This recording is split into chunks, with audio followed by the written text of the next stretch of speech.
Bienvenue aux Petites Jasettes pédagogiques. Bonjour et bienvenue à une autre émission des Petites Jasettes pédagogiques.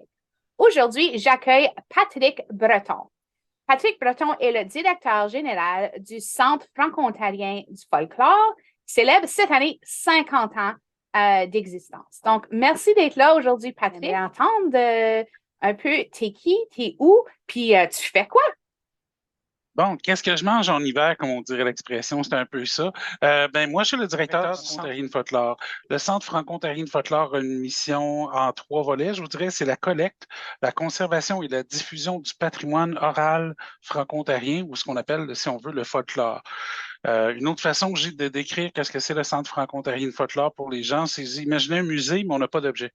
Fait que nous, c'est pas des objets qu'on va présenter, c'est réellement, mon grand-père disait toujours, tel type de chansons qu'on chante, les chansons à répondre qu'on va faire, les traditions qu'on a soit appris de nos parents, soit appris de nos grands-parents, ou c'est quelque chose simplement culturel dans une région qu'on a appris et qu'on apprend à le faire. Conserver des traditions et de s'assurer qu'on puisse continuer de les partager.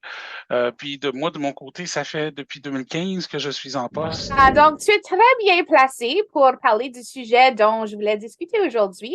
Mhm. Avec les fêtes qui s'en viennent, on voulait vraiment se pencher sur les traditions. Comment est-ce que tu définirais une tradition? C'est quoi ça? Puis, tu sais, y a-t-il une durée avant que ça devienne une tradition? Donc, ouvrons le sujet, puis comment OK, est-ce que tu... wow, ça, c'est des questions que vous pourrez avoir des discussions autour d'un café pendant longtemps, mais je te dirais, on va y aller comme vous êtes pédagogique, on parle de la capsule pédagogique. C'est une manière de faire ou d'agir qui est un héritage du passé. C'est comme ça qui est déterminé, ça, c'est sous Termium en passant, un des portails que j'utilise beaucoup. Donc, puis je pense que ça reflète justement, c'est tout ce qui vient de notre passé, qui fait partie de notre héritage, qui fait partie de notre patrimoine. Si cette façon d'agir-là vient de là, c'est un peu ça. Ce sont nos valeurs aussi.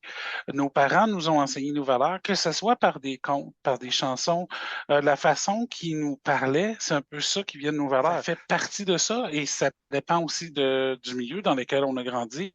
Euh, Par exemple, les gens qui ont toujours vécu en ville, puis ceux qui viennent de la campagne, on va dire, c'est pas la même réalité, c'est pas la même façon de faire, c'est pas la même façon de voir les choses. Pour les personnes qui nous arrivent de d'autres pays, bien, ils ont leur propre héritage, eux autres aussi, donc ils arrivent avec leur culture, leur bagage, leur tradition. Et des fois, c'est juste des adapter, c'est fois d'apprendre à les connaître. Puis je pense que c'est ça qui est important de faire. Ouais, l'explication, euh, manière de faire ou d'agir qui est un héritage du passé, je pense que ça vient résumer pas mal tout ça. Et c'est Mhm. réellement ça, les traditions, c'est ça. Puis on peut être créateur aussi de traditions. Tu sais, Absolument. moi, quand je suis devenue maman, j'ai créé des traditions avec mes propres enfants. Donc, c'est pas une tradition qui est très vieille, mon plus vieux a que 7 ans. Mais c'est quand même une tradition, des choses qu'on a fait à tous les ans, depuis, tu sais, que ce soit à Noël, à Pâques, à leur fête, comme exemple. C'est des traditions qu'on crée. On parle souvent, petite enfance, des co-créateurs de culture. Puis je Oh. pense que les traditions nous permettent de faire ça.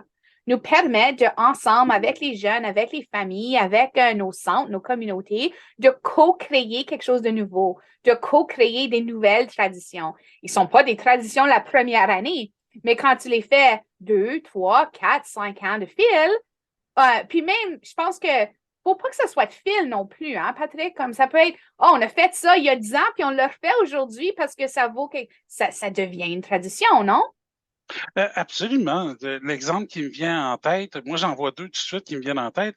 Quand vous parliez de co-création, lorsque la journée de la famille est apparue en Ontario, Mhm. il a fallu créer des traditions. Qu'est-ce qu'on fait la journée de la famille? On a une journée de plus avec nos enfants qu'on peut faire. Qu'est-ce qu'on va faire? C'est en plein milieu de l'hiver. Il y en a qui ont décidé que, ben, c'est quoi, la journée de la famille, on va aller patiner cette journée-là. Avec les enfants, c'est facile de créer des traditions parce que les autres, dont vous en rappelez, ils vont probablement vous achaler à chaque mois pour refaire la même tradition parce qu'ils aiment Exact. tellement ça, mais c'est justement, c'est ça qu'on veut.